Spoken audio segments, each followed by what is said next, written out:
Hi everyone, Rebecca again. All that stuff, we're talking about bike expedition riding, and all that stuff that was spread out on the table, my pool table in my basement, is now on this bicycle. And so this is my home away from home, my rolling home on wheels for the Iditarod Trail Invitational, a 300+ mile self-supported bike packing event. So I want to show you kind of how I organize it. It's kind of like the rooms of a house. So I've got my kitchen, I've got my closet, I've got, a cooking area, and everything has its place. And my goal is to have everything I need and nothing I don't. And you can tell from, going out into the backcountry, carrying enough clothing and food and safety equipment for yourself, it really weighs the bike down. So it's super important how it's packed and where everything is. So I'll just start at the front of the bike. One of my goals is always to keep the front of the bike as light as possible, because that really helps with handling. If you put a whole bunch of weight on the front, it really changes the way the bike rides. So the goal is really to keep the heaviest items inside the bike frame, low down, close to the center of bike as possible.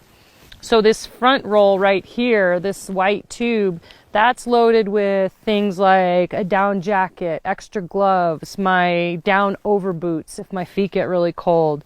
And it's all really lightweight, easy accessible stuff. There's openings on both sides, so I don't have to take the whole bag out to get into it. I can just pull something out of the roll on the side. This front pocket here, this is my my technology pocket. So this is where I keep a GoPro, trying to record this thing if possible. I keep a few snacks in here. Okay, so the cockpit of the bike, this is all the stuff that you want to have access to pretty regularly. Food, navigation, warm hands, some fluids to drink. You want all this right here, easily accessible. Got my sunscreen right here in this pocket, so I can get any of these things out while I'm riding or without having to unpack a whole bunch of stuff. And that's just for efficiency. So I've got my Garmin, I've got my snacks. This is my little food trough snack bag in here. Got some goodies. Once I eat something, I always put trash in here. Try to stay really organized, so when I get to a trash place to throw trash away, I don't have to dig through all my pockets and things. So that's the little trash bin. And then inside these beautiful things, these are pogies, and that's what keeps your hands warm. And you shift and feel the brakes are all inside here. But it's also a really great storage place to keep things, like a little squirrel in here. So I keep extra gloves, the right one in the right, the left one in the left. So I can change gloves on the fly. I also keep hand warmers in these pockets, easily accessible, so I can break one of these open and just put it inside the pogie. And so then when I put my hands in, I got this nice little warm sleeping bag. So I keep those really accessible. I also put food in here if it's frozen and I'm trying to warm the food up. We'll start it in there and see if I can get it warmed up, like gels and chews and things like that. Got navigation, and then moving down the bike in this frame, in the frame bag, that's where we put the heavy stuff. So I've got my, this is kind of like the shop. So I've got my headlamps in here, 2 headlamps. I've got my bike tools in here. I've got an extra tube, a Leatherman, repair type items that are kind of heavy go in here. It's also an overflow place for food if I needed to put it there.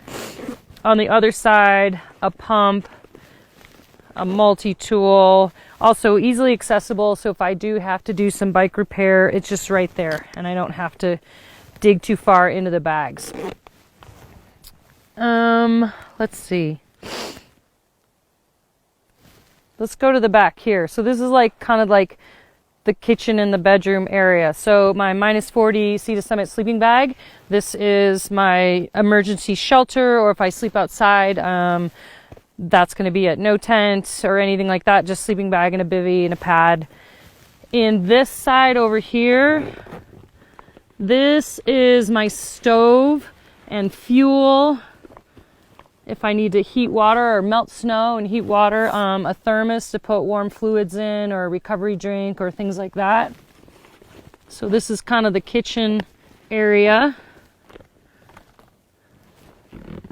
And again, keeping the weight kind of on the frame instead of out front.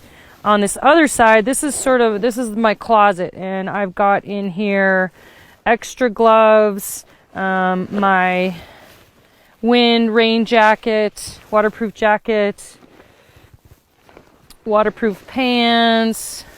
So basically things that if I wanted to put on another layer really quickly without getting into the front bag, I could just grab it from here or shed a layer and put it on back. I've also got my extra sunglass, different lenses for night, clear lenses for nighttime, and that all stays in the closet. I have a strap right here on top of my sleeping bag, and this is a nice, quick, easy access place. If I want to take this shell off, for example, I'm getting warm while I'm riding, instead of having to get all into the bags, I just tuck the shell under here, soft shell, cinch it down, and then it's ready to go on, off. Because layering and changing your clothes is something that has to happen a lot in a winter expedition, so you're on and off with clothes. So not only is the bike a cargo system for carrying a bunch of stuff, my body also has to be a cargo system. In sub-zero temps, anything that you need to keep warm, food, electronics, that kind of stuff needs to go close to your body, and you act as a little furnace. So my clothing has a lot of pockets and things on the inside to keep my stuff warm. So we'll go through the intricate layering system here. So I've got my vest, which is kind of one of my main pieces, and lots of back pockets here that I can put food, electronics, batteries, and keep those warm. And then one layer deeper, we have my hydration system that I've altered to, the hydration system has to be close to your body to keep your water from freezing. And then my tube is routed so that I can always reach it. It's right here inside my clothes, but close to my mouth. And then I've also altered it to, I made these pockets here, and that keeps my satellite tracking device, my Garmin InReach, that keeps that warm, close to my body. I've got some snacks here warming up close to my body. My cell phone stays in there to take pictures, but it's also all easily accessible, so I can just do one unzip and reach inside and grab those things. There's so much time spent opening, closing, dealing with your equipment. So little things like being able to reach inside your jacket and pull something out that you need while you're moving, that saves you a lot of time over 350 miles. So that's it. That's the system. All right. So the conditions in Alaska are pretty extreme.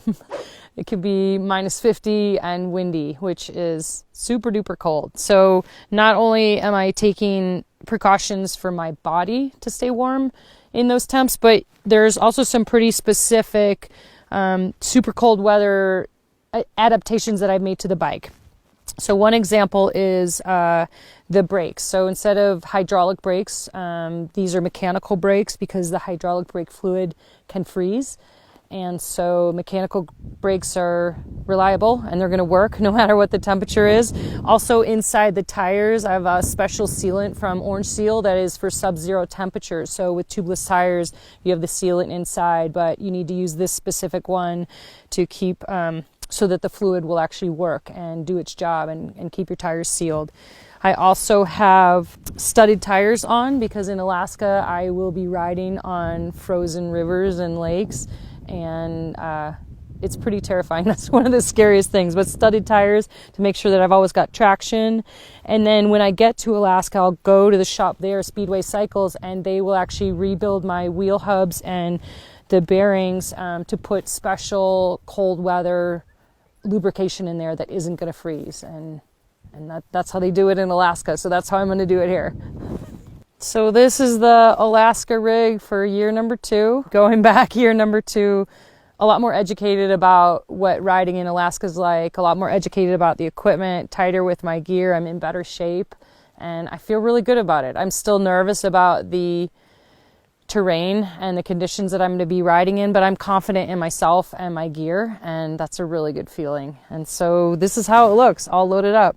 I'll leave in a couple days, and I'm actually really excited to see what's out there. And what I hope for you guys is that going through my bike and my equipment and my process will help you get the wheels turning for your next adventure and plan whatever it is that you've been dreaming of.